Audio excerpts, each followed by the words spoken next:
Assalamualaikum warahmatullahi wabarakatuh. Sebelumnya saya mohon maaf sebesar-besarnya di mana ada keterlambatan dalam pengiriman video terkait presentasi pada pertemuan ke-13 ini, yang dimana akan menjelaskan tentang balance scorecard. Ya, karena ada gangguan sedikit pada laptop saya yang mengharuskan saya harus memakai perekaman memakai handphone. Jadi mohon maklum. Oke, perkenalkan saya Taruna Wreda SMA Singari STB 3386 kelas manajemen masyarakatan B, akan menjelaskan presentasi tentang balance scorecard. Apa sih balance scorecard itu? Ayo kita mempelajari bersama-sama tentang balance scorecard ini. Sepertinya sangat seru. Oke. Tentang materi balance scorecard. Balance scorecard ini adalah suatu metode yang dimana telah dikembangkan oleh Dr. Anders Robert Kaplan dari Harvard Business School dan David Norton pada tahun 1990. Seperti yang kita tahu, balance scorecard ini adalah dari bahasa Inggris. Kalau dari segi bahasa, balance itu apa sih? Yang artinya kalau dari bahasa Indonesia adalah suatu keberimbangan. Kalau scorecard yang artinya kartu skor. Nah, kalau dari segi bahasa kita sudah bisa melihat ya metode, yaitu untuk melihat suatu keberimbangan dengan melihat kartu skornya seperti apa seperti itu. Nah, jadi keberimbangan itu pasti ada sesuatu yang dimana ada komponen-komponen yang tidak hanya satu, pasti ada minimal dua. Satu komponen yang dinilai dan itu memiliki satu keberimbangan, jadi ada perbandingannya. Jadi ada perimbangan seperti timbangan, pasti ada bagian pemberat dan ada bagian yang ditimbang. Jadi suatu keberimbangan, jadi pasti ada minimal dua. Nah, di sini apa saja sih komponen-komponennya nanti akan dijelaskan. Makin penasaran kan? Oke, balance scorecard sendiri itu adalah suatu metode pengukuran hasil kerja yang digunakan suatu perusahaan atau biasa disebut dengan strategi manajemen. Nah, di sini suatu strategi manajemen dengan menilai dengan balance scorecard, metodenya seperti itu untuk melihat hasil kerjanya. Dan balance scorecard ini disingkat dengan BSC. Nah, untuk membantu perusahaan untuk memberikan suatu pandangan menyeluruh mengenai kinerja perusahaan. Ini dulu diciptakan seperti itu tujuan utamanya. Namun untuk penerapannya bisa digunakan untuk sampai saat ini tentang teori balance scorecard. Dan terus apa sih balance scorecard itu? Sebagai metode pengukuran hasil kerja, yaitu dengan melihat nilai-nilai skor-skor tadi, scorecardnya, kartu skornya. Jadi setiap komponen itu dinilai, terus harus berimbang. Jadi harus melihat dari keberimbangan. Kenapa berimbang? Karena ada saling keterkaitan, ada hubungan. Jadi antara komponen tersebut itu ada komponen-komponen yang paling ada yang berhubungan dan ada keterkaitan dengan erat, seperti itu.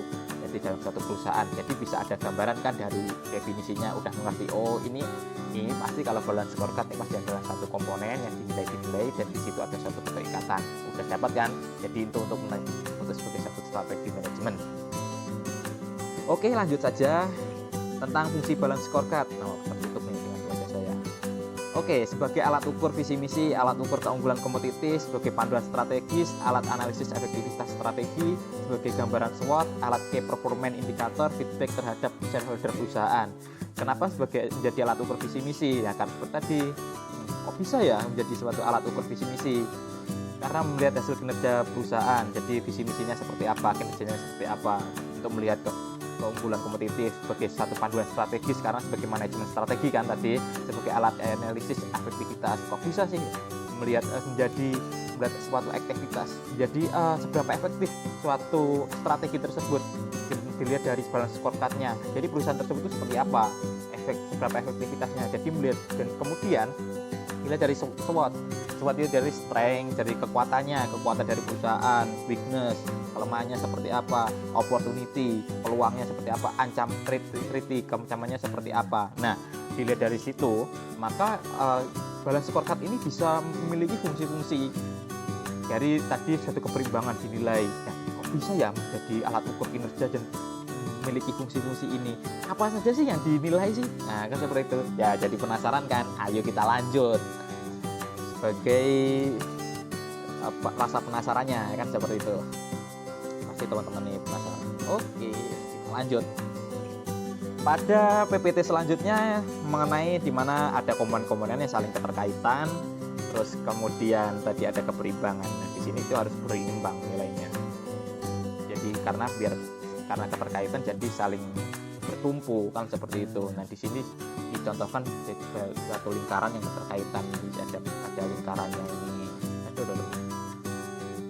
Ada ini gimana plannya? Nah, di sini ada keterikatan ini di sini.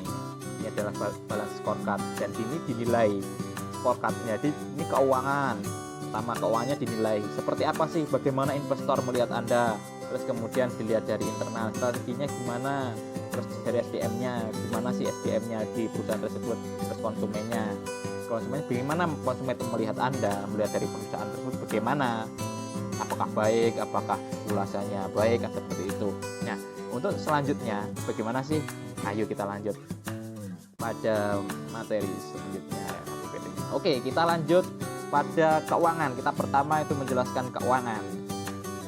Jadi yang dinilai itu dari perusahaan, dari balance scorecard itu dari keuangannya. Bagaimana investor melihat Anda? Karena kenapa keuangan dinilai? Karena sebagai dasar ukur kesehatan bisnis suatu perusahaan tersebut. Yaitu bisa melihat dari pengukuran dengan analisis rasio keuangan, terus kemudian tren pertumbuhan, keuntungannya, economic value add, terus return of equity and investment dan arus kas. Jadi dari pengembalian dari equity-nya, terus dari investasinya, terus dari arus kasnya, dari value, dari nilai tambahnya, terus dari keuntungannya, dari ekonominya seperti apa, dari pertumbuhannya seperti apa. Jadi di situ akan menjadi satu kesatuan yang dimana kita tahu jadi satu grafik dari satu saham. Ya, sebagai contohnya seperti Unilever dari tahun ke tahun grafiknya itu dari sahamnya semakin menurun. Nah, dilihat dari ini kan berarti bisa menilai kalau dari keuangannya itu ternyata ada penurunan. Jadi pertumbuhannya kurang sehat kan seperti itu. Jadi bisa tahulah untuk yang jadi para trader ini, apalagi teman-teman ini pasti udah mengerti ini. Jadi seperti menggarami lautan nih. Jadi mungkin bisa menambahkan kalau mungkin ada yang di komen nantinya ya. Oke, kita selanjutnya tentang konsumen. Nah, konsumen ini kita kan setiap harinya pasti menjadi konsumen. Kita beli sesuatu, beli produk. Nah, di sini tuh perusahaan itu harus menilai dari konsumennya. Bagaimana sih konsumen itu melihat produk Anda kan seperti itu, produk perusahaan tersebut. Jadi sebagai tolak ukur.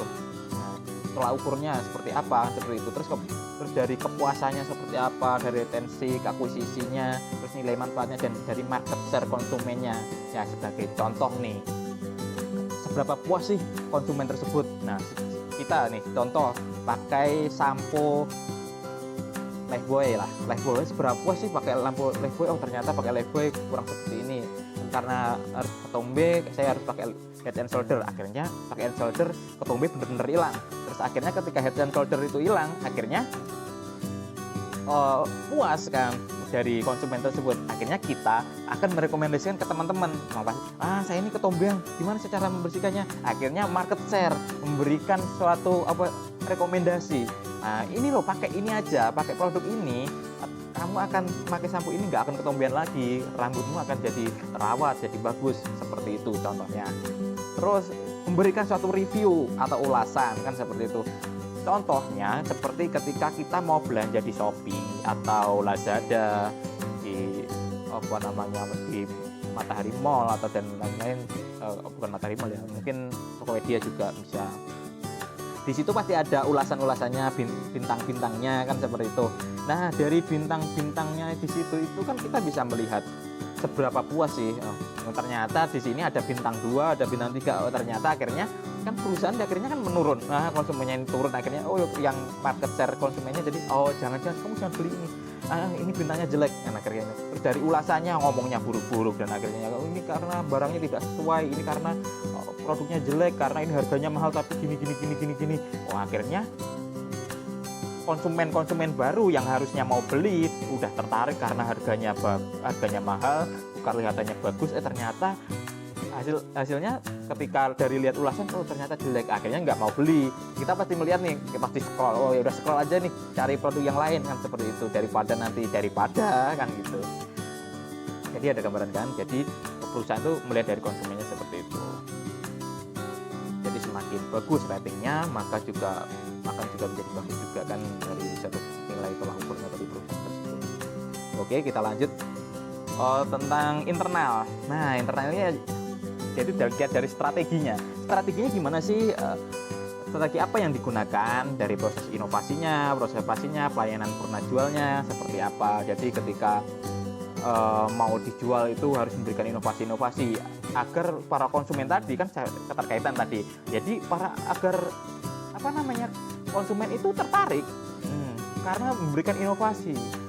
Kamu jangan pakai sampo itu, pakai sampo ini. Ternyata itu sebenarnya satu perusahaan kan seperti itu. Akhirnya inovasi. Akhirnya oh yaudah pakai ini.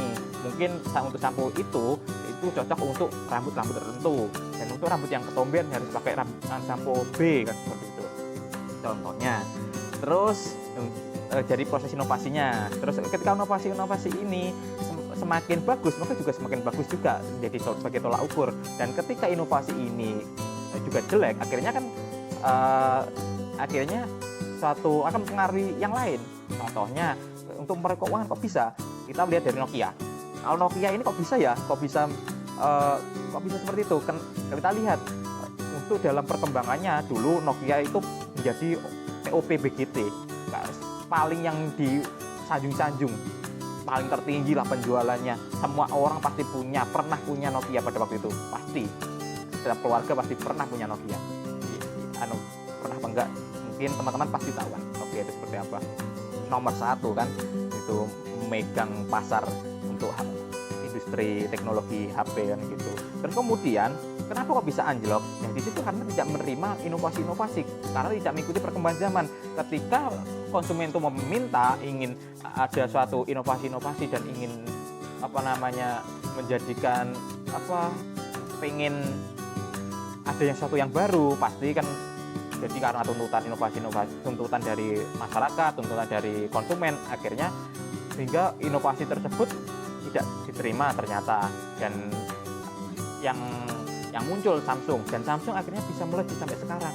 Samsung bisa melejit itu karena mengikuti perkembangan zaman, karena mengikuti tuntutan-tuntutan masyarakat, mengikuti pertumbuhan zaman, perekonomian mengikuti perkembangan globalisasi, sehingga akhirnya bisa mengikuti perkembangan zaman dan digandrungi sampai sekarang seperti Note Ultra 20 yang bisa canggih itu kan, dan harganya walaupun mahal tapi pasti tetap digandrungi.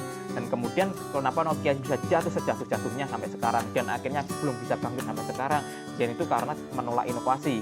Ketika satu menolak inovasi, akhirnya akan mengganggu konsumennya, akhirnya tidak tertarik lagi terhadap produk tersebut, dan akhirnya dari segi keuangan, maka keuangannya juga itu akan jadinya sahamnya mungkin turun dan akhirnya menjadi anjlok. Itulah namanya keterkaitan. Dan operasinya juga kan menjadikan gagal.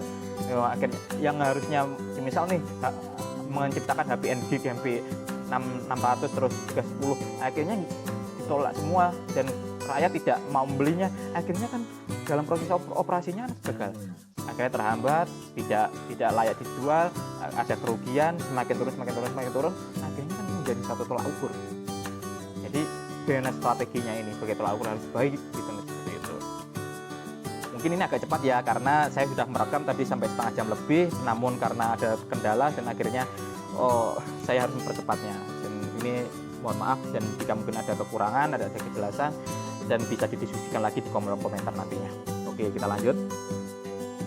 Untuk perspektif yang terakhir, balance scorecard ini itu ada SDM. Jadi SDM bagaimana sih kompetensi dan tata kelolanya, yaitu ada kapabilitas pekerja dan kapabilitas sistem informasi. Di mana kapabilitas pekerja ini ada di mana ada kepuasannya pekerja itu seperti apa, terus ada produktivitasnya seperti apa, retensinya seperti apa, kan seperti itu. Kepuasannya, pekerja ini puas nggak sih?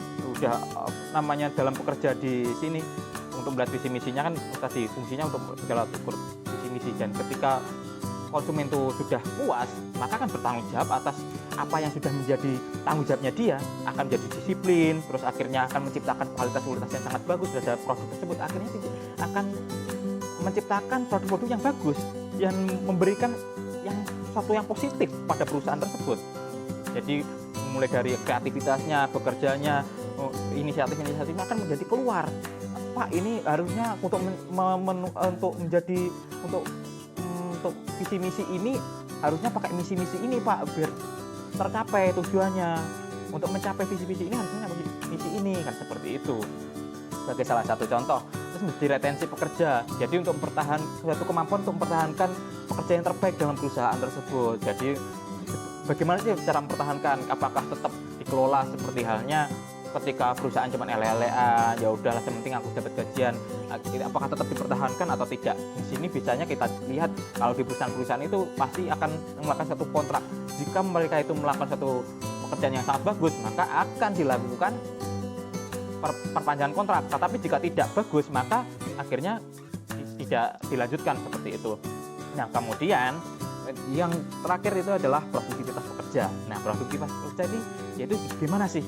Jadi sebagai pengaruh dari keseluruhan dari peningkatan keahlian dan moral, inovasi, proses internal dan kepuasan pelanggan. Nah, di sini itu dari produktivitas pekerja ini kan dilihat dari kepuasan tadi, jadi memberikan satu inovasi-inovasi dari untuk mempengaruhi internal tadi, terus menjadikan kepuasan pelanggan. Jadi di sini itu saling keterkaitan. Jadi antara tiga tadi juga keterkaitan, dan ini menjadi keempat ini saling keterkaitan ya, seperti itu. Dari produktivitasnya tadi, ketika sudah memberikan inovasi, memberikan sesuatu yang terbaik, akhirnya memberikan satu kepuasan pelanggan dan akhirnya juga memberikan penghasilan income yang sangat bagus untuk perusahaan tersebut. Dan ini kapabilitas sistem informasi juga, kapabilitas ini yaitu di mana ada suatu iklim organisasi yang dimana untuk mendorong untuk timbulnya motivasi, yang dimana suatu inovasi-inovasi yang sehingga untuk menciptakan suatu pekerja itu agar berinisiatif. Oh ini loh, jadi akhirnya merasa ini perusahaan saya juga membutuhkan perusahaan ini dan mereka juga membutuhkan saya. Kalau perusahaan tanpa saya pasti tidak akan maju. Jadi saya merasa ini perusahaan milik saya juga. Akhirnya saya harus mengembangkan ini sebagai motivasi, terus semakin meningkat seperti itu. Dan kemudian juga merasa ini perusahaan itu adalah milik saya juga. Jadi saya harus andil biar saya nanti untuk keberlangsungan, jadi saya bisa bekerja ini terus menerus dan bisa menghasilkan untuk mencukupi ekonomi keluarga dan kemudian bisa tercapai satu tujuan, cita-cita sendiri dan cita-cita perusahaan itu sendiri. Nah, seperti itu. Jadi bisa melihat dari kepuasannya. Jika dari pekerjaannya aja tuh udah nggak puas, ele-elean, akhirnya maka hasilnya juga akan semakin menurun, kan seperti itu. Nah, seperti yang kita lihat nih. Nah, untuk contohnya kita lanjut contohnya, oke, sebagai ini contoh balance scorecard. Untuk saya ambil dari Jurnal Sains Teknologi dan Industri yang ditulis oleh Vera Devani dan Adi Setiawarnan pada tahun 2012 yang berjudul pengukuran kinerja perusahaan dengan menggunakan metode balance scorecard. Nah, di sini tuh Vera Devani dan Adi Setiawarnan ini meneliti tentang pengukuran hasil kinerja balance scorecard di radio base 105,8 FM. Ini dilihat dari tahun 2009, 2010 dan 2011. Nah, dari tahun ketiga ini selama 3 tahun seperti apa. Dan ini ada targetnya. Dan ini ada penilaian scorecardnya seperti apa. Dan ketika memenuhi target maka bisa dibilang bagus. Jika rata-rata maka dibilang cukup. Dan kemudian jika kurang maka dijadikan buruk atau gitu. Jadi ini kalau kita bisa melihat ini statistik deskriptif kan seperti itu. Jadi ya, ketika kurang dari target maka dianggap kurang, jika rata-rata maka dianggap cukup, dan jika di atasnya menjadi baik atau puas atau layak. Itu yang satu variabel yang seperti yang kita pelajari di metode kuantitatif. Ini kita melihat saja dari sini, dari tahun 2009 kita lihat dalam balance scorecardnya di Radio Grace ini produktivitasnya kepada karyawannya ini menurun, yang dalam hasilnya menurun. Kenapa kok bisa menurun? Padahal dalam sini ada sangat baik, namun di sini ada menurun dan harusnya dilakukan evaluasi. Kenapa kok bisa? Karena kita lihat dari tahun 2009 di penghasilannya ada 9 juta, dan kemudian di sini ada penghasilannya 28 juta, 28.784, dan kemudian ini penghasilannya 28.124. Nah, ini dalam 3 tahun ini semakin menurun kan seperti itu.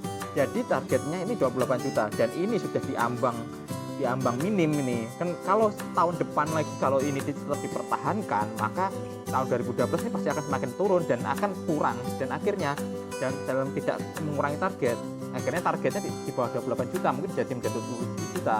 Jadi akhirnya semakin menurun akan akhirnya kurang sehat kan, seperti itu dari hasil keuangannya. Seperti yang kita lihat kemarin tuh pernah resume di saham-saham itu yang di IDX, tugasnya dari Bu Sumianti, kita bisa melihat kan kalau semakin menurun tuh jadi kurang sehat, tapi kalau ada tren kenaikan tuh jadi sehat, bagus kan, seperti itu. Nah kemudian kita ada lihat dari retensi karyawannya, retensinya seperti apa yang dipertahankan, dan kemudian di sini dan rata-ratanya sini, terus targetnya 0. Terus kemudian ada kepuasannya seperti apa, ini sebagai salah satu contohnya, kepuasannya sini jadi cukup puas dari karyawannya, seperti itu. Ini adalah salah satu contohnya. Mungkin jika ada kurang lebihnya saya mohon maaf. Wabillahi taufiq wal hidayah. Wassalamualaikum warahmatullahi wabarakatuh.